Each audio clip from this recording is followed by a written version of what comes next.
Jouer contre le PSG à l'entraînement, ça motive?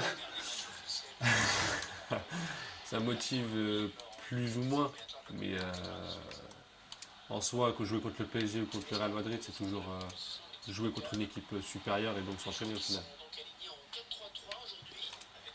Comment ça se passe pour toi, l'entraînement ici? C'est tous les jours? C'est les mêmes gestes qui reviennent? Comment ça se passe? Ici, c'est tous les jours. J'ai mes cours à côté, mais dès que je finis mes cours ou que j'ai pas cours la journée, je viens ici. Je viens ici, je m'entraîne, je vois avec mon coach manager ce qu'on doit faire dans la semaine. Et à côté de ça, on gère un peu nos réseaux sociaux et tout ça. Ça te prend combien de temps dans la semaine? Entre les matchs et les entraînements? De venir ici, Ouais, de jouer, enfin, le e-sport, ça te prend combien de temps? ça prend pas mal de temps, on va dire peut-être 5 heures par jour, 5-6 heures par jour.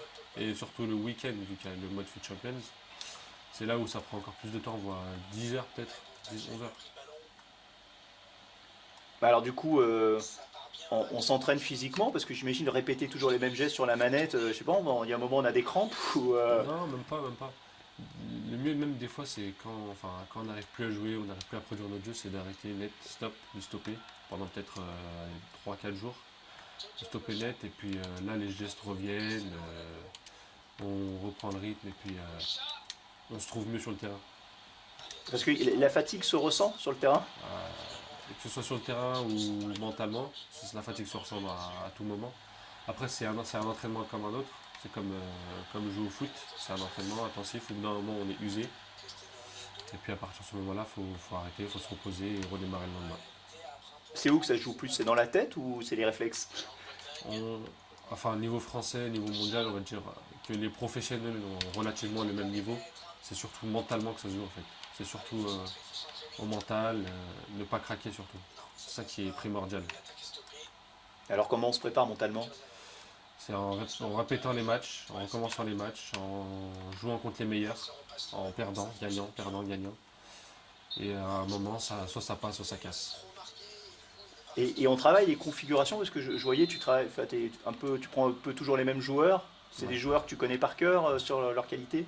Ouais, enfin, au fur et à mesure de jouer avec eux, on sait ce qu'ils valent, on sait ce qui leur qualité, leurs défauts, l'avantage de les avoir ou le désavantage de les avoir. Et puis on essaie de jouer du mieux possible avec chacun des joueurs. Et au final, connaître mieux ces joueurs, c'est peut-être ça qui fera la différence sur le terrain. Et là tu joues avec l'OL et tu le disais, hein, il y a Cristiano Ronaldo, il y a Pogba, il n'y a pas que des joueurs de l'OL. Non, non. Là, par exemple, c'est mon équipe principale. Il n'y a qu'un seul joueur de l'OL, c'est la Casette. Et en gros, sur FUT, on peut prendre n'importe quel maillot, n'importe quel écusson. Moi, là, j'ai pris l'OL comme je représente l'OL, c'est normal.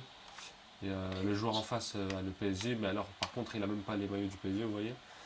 Et on peut créer l'équipe qu'on veut, les joueurs qu'on veut. Après, il faut juste avoir la monnaie du jeu, histoire d'acheter les joueurs. Et une équipe composée entièrement de joueurs de l'OL, elle tiendrait la route.